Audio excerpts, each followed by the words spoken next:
Hi. Start video. Come on. We'll give a few minutes for everyone to connect. And if you feel comfortable turning on your camera, by all means, please do so because we love to see all your faces. Hi. It helps us too. See lots of waving hands. Hi. So welcome everyone to our tutorial Tuesdays here at Zen Yarn Garden. I am your host for this evening, Anik St. Louis. Hello. And I am a yarn rep up here in Canada, the Great White North, which is finally not white anymore because it's finally warming up. So yay, spring has sprung. With us tonight, we have Suzanne Nielsen, who is West Coast rep. Hello. And she will be manning chat and doing spotlighting and stuff like that, helping me out because she is amazing and awesome and I love her. And hidden behind her yarn is Roxanne, who's waving a hand at us, who is the head honcho here at Zen Yarn Garden. She is everything creative director-ish. So she is she's the brains behind all of this operation. She's the glue that keeps us together, even though we are so far apart in these difficult times. Who hasn't had any emails start with that? All right, so jumping right into tonight's session, which is seaming. Yay! Yay. In case anyone has been here before, you know that I get very excited about knitting and very excited about techniques. Seaming is probably one of my favorites. I find that seaming just brings your knitting from okay to spectacular. So it is worth learning. It is worth doing right. And again, it's a great skill to have in your bag of tricks. Why would seaming be so important? First of all, a seamed sweater will hold up so much better than anything that you could knit in the round. Knitting in the round is fun. It's great. It's super, technically it's kind of easy-ish. They can be a little bit more difficult, but it is a bit of a no-brainer most of the time. However, especially with certain yarns, you're going to find that they kind of twist. So you end up with your body kind of twisting in one direction. You're like, what is going on? Seaming, you will never have that issue. And it gives structure to your sweaters. So if you want something to last long without being all droopy, especially if you're using a heavier worsted or bulky yarn, seaming is the way to go. So without further ado, into seaming we go. So we're going to switch to my hands. And we are going to look. All right. Oh, I'm sorry. I'm going to undo your other spotlight. All right. There we go. All right. So I have knit up little swatches so that we can look at the different ways that we need to seam, that we need to know how to seam. Now, remember, this is a tutorial, so it's going to be going a little bit fast, but it's recorded. But it's recorded. Yay. So you can watch it again and again and again. And there we go. So different ways that we need to seam. So first of all, we have side by side. So this is, we're going stitch to stitch or row to row. So this way. Then we have stitch to stitch, but here, it'll be clear if I show you this way, up and down. Now this is one that you're going to see on shoulders. Shoulder seams are almost always going to be this way. Then you have, these are the fun ones, stitch to row. Ooh, those are fun. So first off, we're going to go row to row. Now to start, I'm going to be using a different colored yarn for demonstration purposes, but obviously you're going to want to use the same yarn as whatever the project that you're knitting is. I highly recommend using a different piece of yarn, an actual piece of scrap yarn, instead of using, for example, your tail ends or stuff like that. And you'll see why. It is an extra end to weave in, yes. However, you've just spent what, 50, 60, 75 hours on your sweater? What's 3 minutes in the grand scheme of things to weave that extra end in? Really nothing. So here we go. We are going to start. First, we're going to have a look at the structure here. So I have done an edge stitch on one end, on one side. Oh, I'm actually upside down. There we go. Here we are. All right. Now, obviously, if you're going to be sewing two squares together, you're going to want to make sure that your cast offs are at the same side, unless your pattern tells you to do it upside down, which is extremely rare. It shouldn't happen because it's your pattern will tell you. But if you are seaming regularly, you're going to want to make sure that your cast-ons are on the same side. So my cast-ons are these sides and cast-offs here. So as you may be able to tell, I've got the edge stitch here, which kind of curled in even though I blocked my pieces. And here. Now on the other side, I was smart and I did an actual garter stitch edge stitch. Look at that. So for demo purposes, we're going to look at the edge stitch side. Now you see how my edge stitching here shows me that there's a clear row right there. Does everyone see that? Yeah. So we've got that clear edge, which is also why we do an edge stitch, because it makes seaming a whole heck of a lot easier. Now, what we're going to be doing is, now this is knitting, so don't be afraid to get in there and actually stretch things out a little bit. It'll pop back. And if it needs a little bit of help, give it a quick steam and everything will just suck right in. So don't be afraid to get in there and really separate your edge stitch from your first row. Now, you see how I'm kind of pulling it apart and all of a sudden there's a ladder that appears in the center. I don't know if you can see that through the, I'm gonna try to get it up close and personal. Now that ladder is what we want, because that's what we're going to be sewing on one side and on the other. So here we go. Now to start, I'm going to go as close to my cast on as possible, which happens to be right here for this one. Sorry. Okay. All right. Now, all I did was poke it through. I'm going to try not to pull the whole thing through because, well, don't want to have to do it twice. And I'm going to go do the exact same thing on the other side. So right from the bottommost that I can get, which is right on the cast on. And now I'm going to go side to side, picking up that little ladder. Now that rung, or ladder rung, is that what they're called in English? A ladder rung? Rung, yeah. Sure. Yeah. So I'm going to split this up. I hope everyone can see. Now you can see where my brown yarn is kind of pulling out here. I'm going to go right where it's popping out and pick up the rung right above it. Does everyone see that? Mm-hmm. All right. Now I'm going to go to the other side and do the exact same thing. So again, don't be afraid to really get in there and separate that edge stitch so that you can really see where your yarn is coming out of and where the next rung is.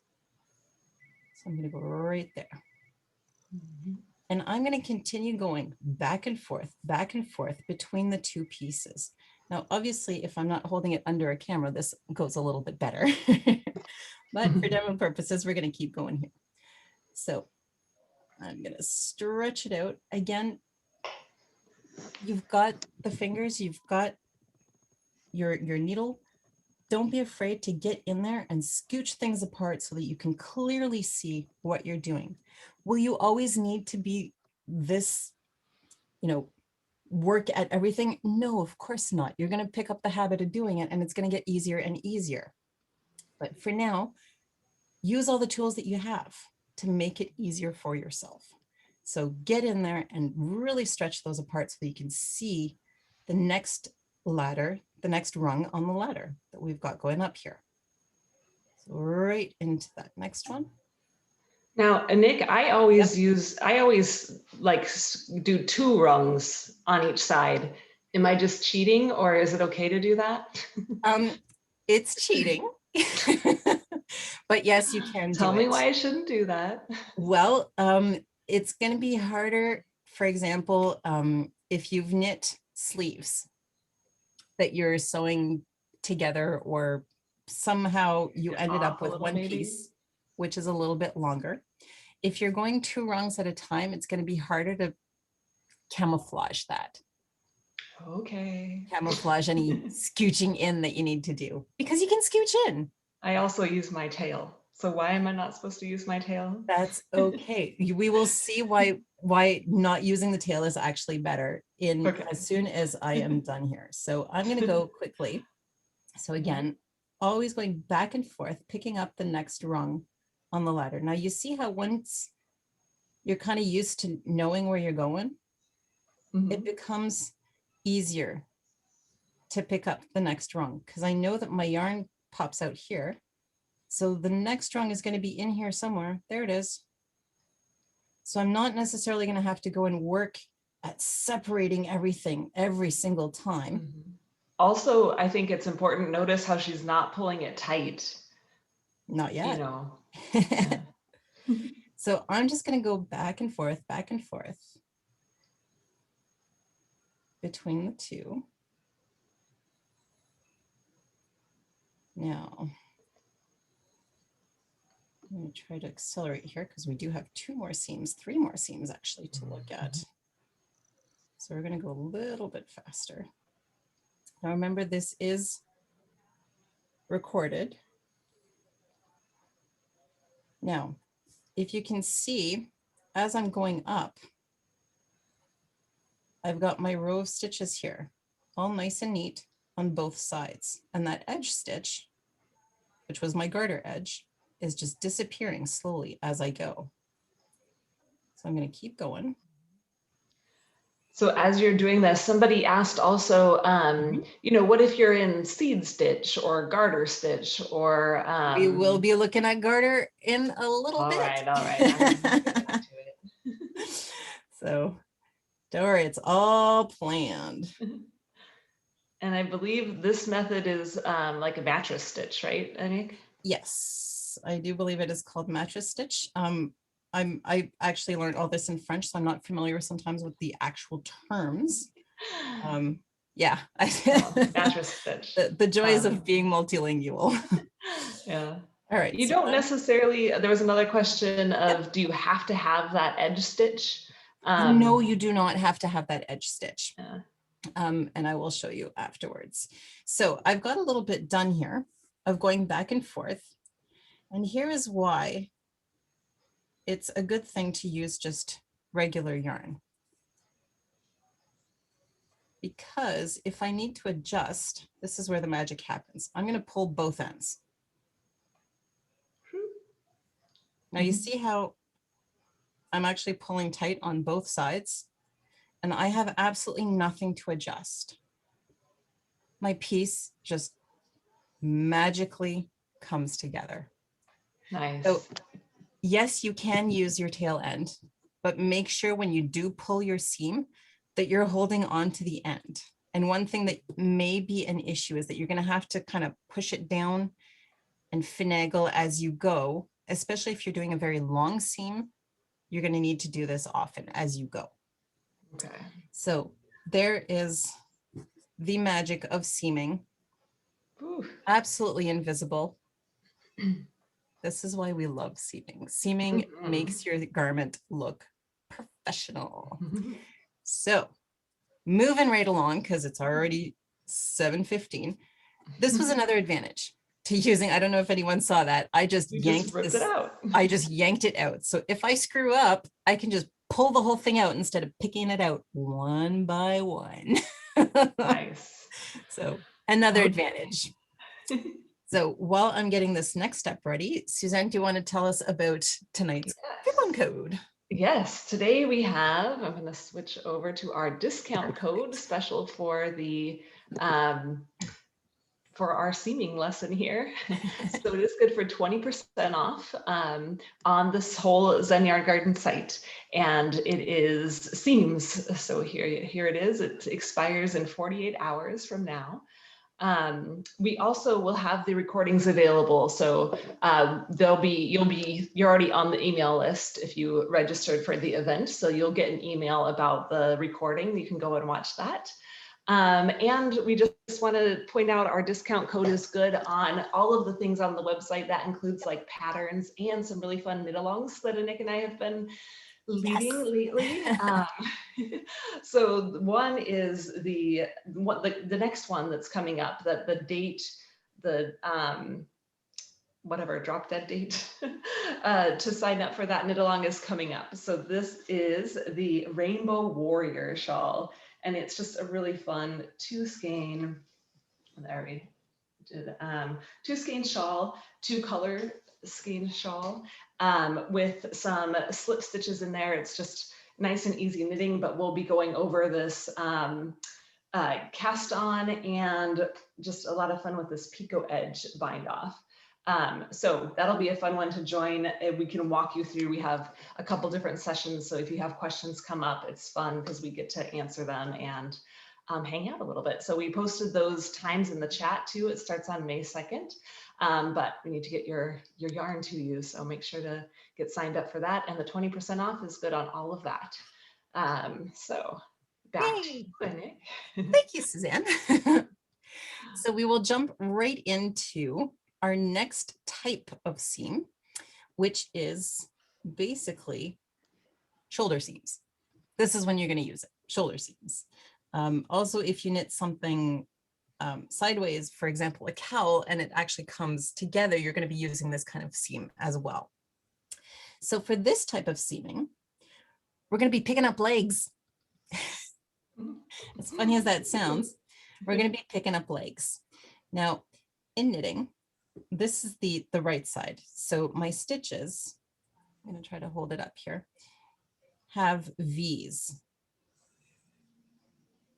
However, those V's become N's upside down. Are we in agreement that this is a V? Mm-hmm. But it's just an upside down N. So we're going to be looking for the N's on the bottom piece because we want the arrows pointing towards the seam that we're doing. Now, by arrow, I mean that and that, the pointy part. The pointy part is the important part because that's pointing towards my seam. That's what I want. So I'm going to go somewhat close to the edge here. Now, obviously, if you have time, you're going to be going right from the edge. But for demo purposes today, I'm going to be picking up my first arrow. Now you see how my arrow kind of goes right into my cast off here? Mm-hmm. There it is. So I'm going to pick both of those up.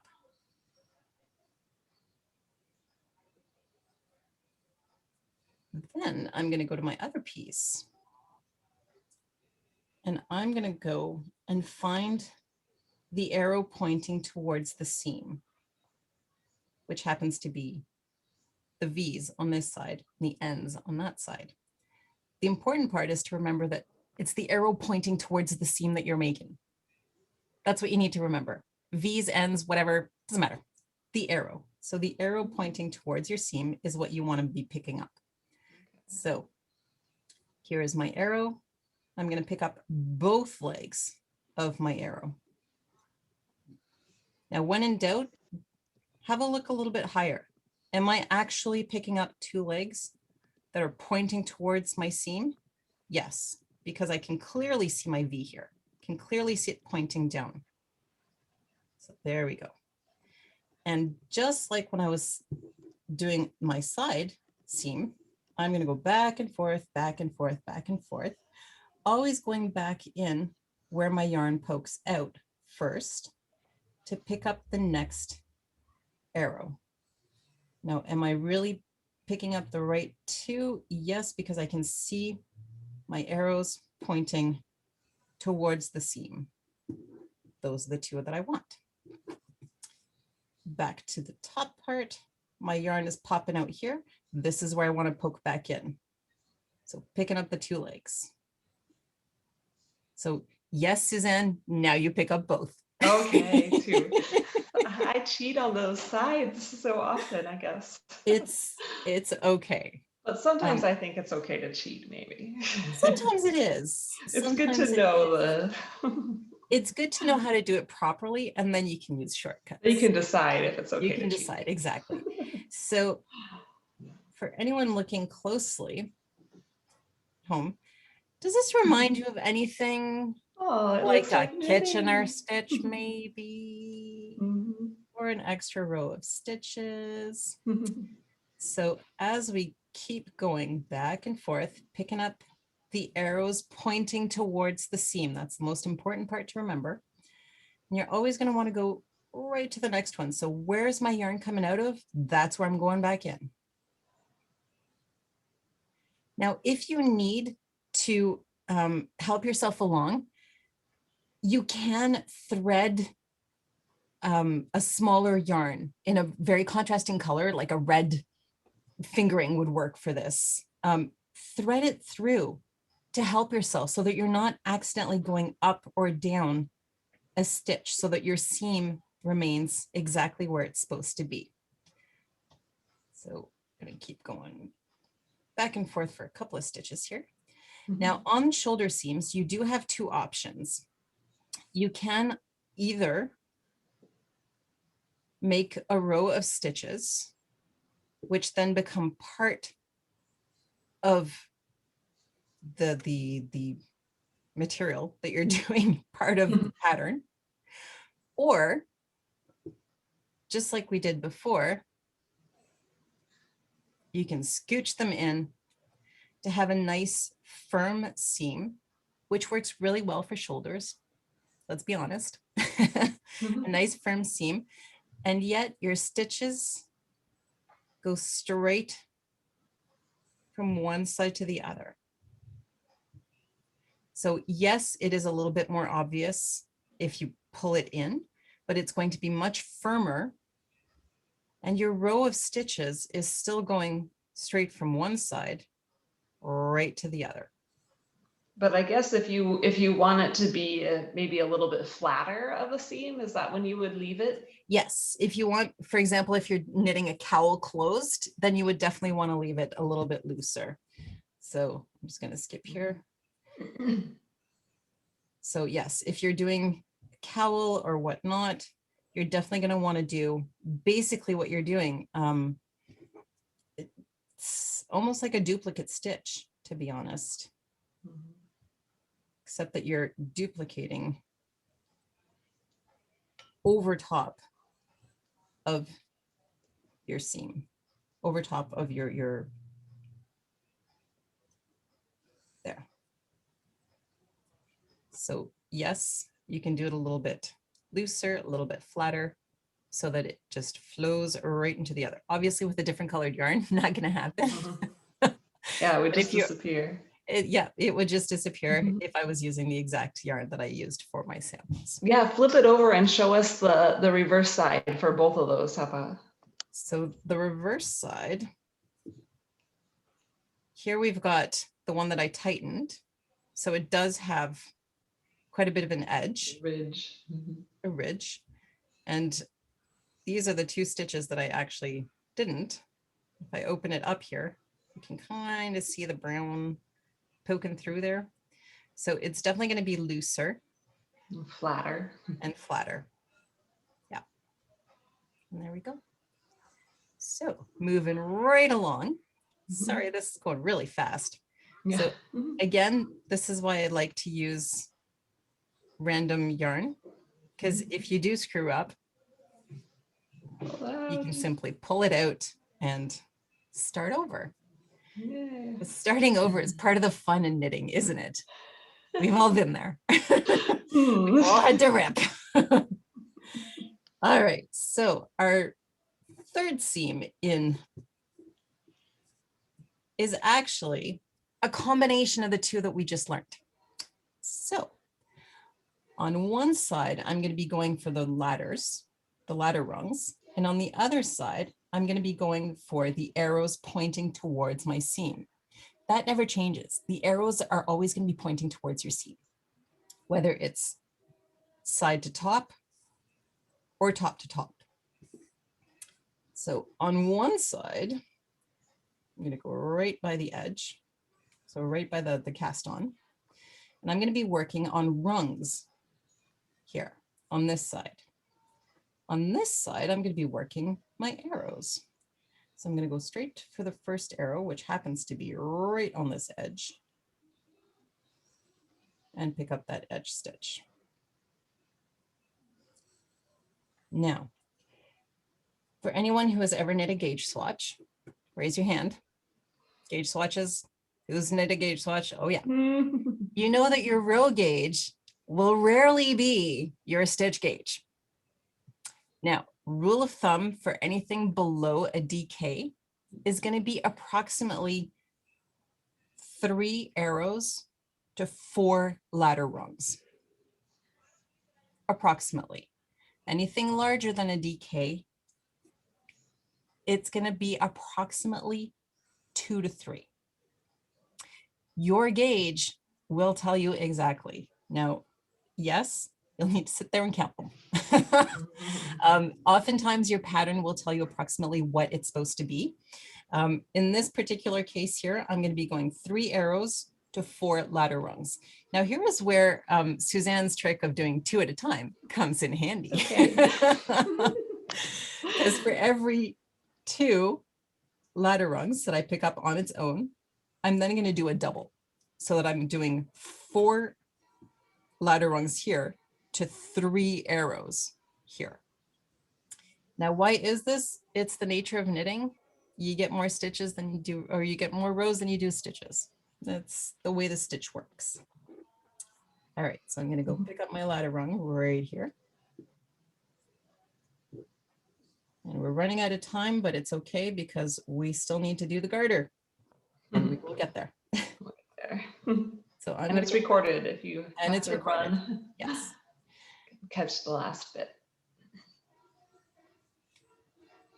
So that's 2 ladder rungs on one side and 2 arrows pointing towards my seam. Yes, the right ones. And here is where I'm going to use Suzanne's little cheat and go not just 1, but 2 ladder rungs.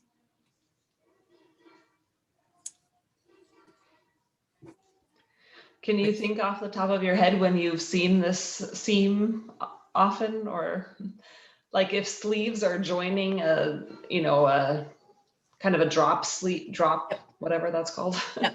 drop shoulder? When the sleeve is actually joined at the shoulder, this is the type of seam that you're going to be using. Mm-hmm. So whether it's a semi-saddle or a drop sleeve, even a set-in sleeve that's sewn in, will have the top, just the top part here will be this kind of seam. Will be a stitches to rows. So for those, anyone following along at home, so I'm just continuing on here. I'm going to pick up my next ladder rung, 1. And my next arrow, my next ladder rung, my next arrow, and I'm once again at the 2. So I can either do Suzanne's trick and pick up 1, 2 ladder rungs, or I can simply skip one entirely. I prefer to pick up 2, but you can skip one. It's perfectly fine. If you remember it better that way, do it that way. It's all good. So I'm going to continue picking up my arrows on this side. Now, does everyone see how that arrow is pointing towards the seam that I'm doing? Good. That's the important part. Another, while we're talking about like picking up more or less, another trick I like to do is kind of pin along the way, at least, like Definitely. pin the end. Definitely Yeah. pinning can help, especially if you're doing something like set in sleeves or any kind of sleeves. You're going to want to pin at regular intervals so that And then you don't can have to adjust along the adjust. way. Exactly. So that you adjust as you're doing it, as opposed to getting to the end and realizing you've got like 2 inches of extra and going, darn it. So once again, this is the magic of a seam. And there it is. Beautiful. So seaming is, I think it's one of the most magical things in knitting, honestly. I get very excited. All right. So that is your stitches And to before you rows. pull it, show us the back. Yes. So in the back, it looks like basically like a bought sweater. When you purchase a sweater, you've got the seams on the inside. That's what it's going to look like. Except that it hasn't been, you know, cut with a serger. So here we go. Now, in case anyone asks, or in case anyone has ever seen it, yes, you can use a crochet hook to do your seams. I do not recommend it, simply because you are adding a lot of extra material. Because a crochet stitch is three pieces of yarn folded together. So you're adding 3 layers to something that's already going to be a little bit bulky. So, and Laura in the chat posted a good trick too, is sometimes you might want to start in the middle. She said, definitely. Especially for sleeves, like start in the middle. Definitely. But you might want to do that other times too. Yep, absolutely. And as opposed to sewing, if there are any sewers in the house, garment sewing, in sewing, we always go from the top towards the bottom for seams. In knitting, I actually prefer to do the opposite. Like if I'm sewing the inside of my sleeve, I'm going to start at the cuff and work my way up. Now, why do I do it that way in knitting? Because you can hide more. You can hide more in the underarm. Exactly. It's all about hiding. Yay. So before we go, running out of time. We are going to have, were there any questions? Nope, go for it. Show us Garter. So Garter Stitch. Oh dear, this doesn't look anything like our regular knitting. Well, it's even easier. So for this one, I'm gonna have, I've got my brown yarn here, which kind of shows. So garter is made up of ridges. Are we all in agreement that it's made up of ridges? If I stretch this out, I've got my ridges, my garter ridges is what we actually call them. So there we go, garter ridges. Now each garter ridge has a bottom bump and a top bump. So bottom bump, top bump. Amazingly enough, it's the same on this one. Look at that. Bottom bump, top bump. Now, why is she showing us top bumps and bottom bumps? Well, because you're going to be picking up the bottom bump from one side and the top bump from the other. And that is your garter seam. That is all that is needed to do. So how are we going to do that? Now, just to make it extra clear, I'm going to pick up the bottom bumps on this side. Now, what I mean by pick up is I'm simply going to slither my needle all the way up through that same row. Now you see how my needle is just going through here? Now, use all the tools that you have at your disposal to help yourself along. I now have a guide that tells me exactly where I need to pick up. And amazingly enough, oh look, I have yet another. Look at that. It's almost as if it was prearranged. All righty. So here I picked, or I marked my bottom ridge. Here I'm going to mark my top ridges. Now, here I have a very, very clear top ridge right on the edge. If you need to go in one, do it. If it makes it easier, my gosh, help yourself along. It does get easier the more you do it. So I've got a very clear top stitch here, top edge, top bump, I should say. So I'm going to go stick my needle in to that top bump all along. Yeah, it's like a column kind of stitches. It's a column, exactly. What we're basically doing is we're picking up between, or as it so happens, we're picking up the bump that's created by your stitch.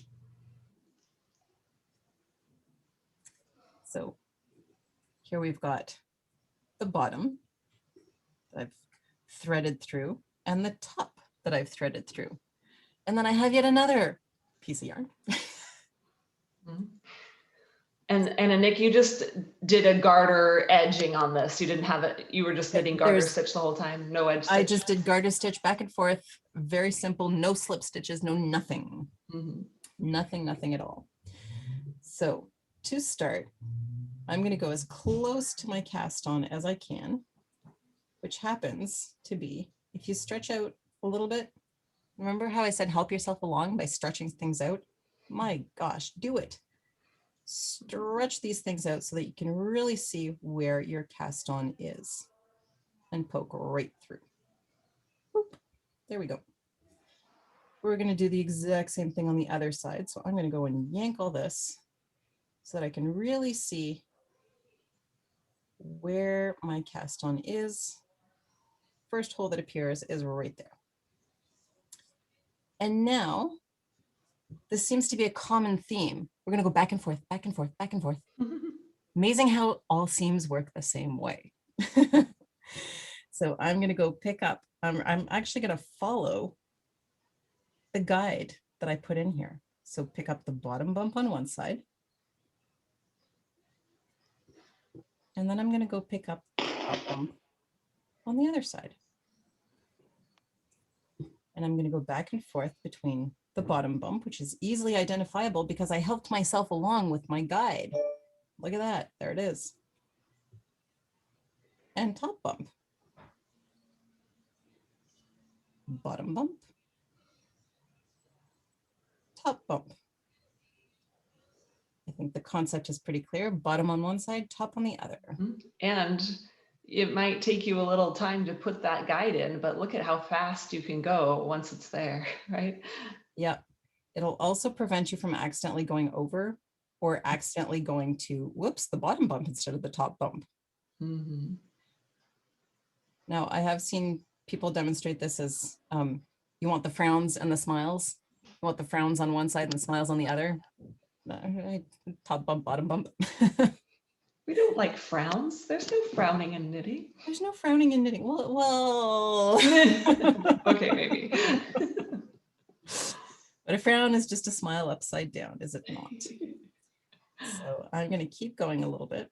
Now, once I've got most of that done, now, as you can see, I'm just going back and forth and back and forth and back and forth. Oh, yes. You can see my dark yarn here. Susan says we can call them umbrellas instead of frowns. We definitely can call them umbrellas instead of frowns. But then smiles and umbrellas. Yeah. Well, I mean, I guess you would be smiling under your umbrella, wouldn't you? Yes. Because you're protected from the rain. Oh, yeah. Okay. All right. So these are my two guide yarns, which, boom, gone. And here we go. Once again, the magic of seaming.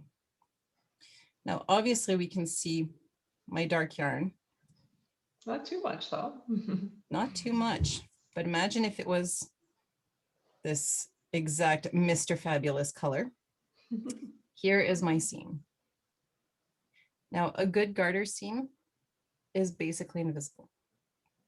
Because you've been picking up your smiles and your umbrellas, or your bottom bumps and top bumps on opposing sides, they meld into each other. And can you, like, sometimes I pull it a little bit too, and then it, not the yarn, but just the pieces of fabric apart from each other.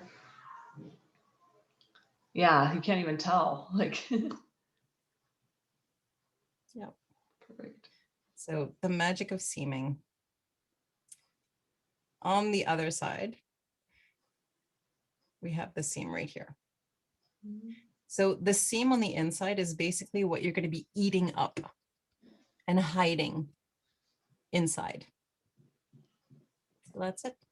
That's all. And that is the magic of seaming. So And thankfully- early on, we did have just a question about a seed stitch. Can you touch on that a second?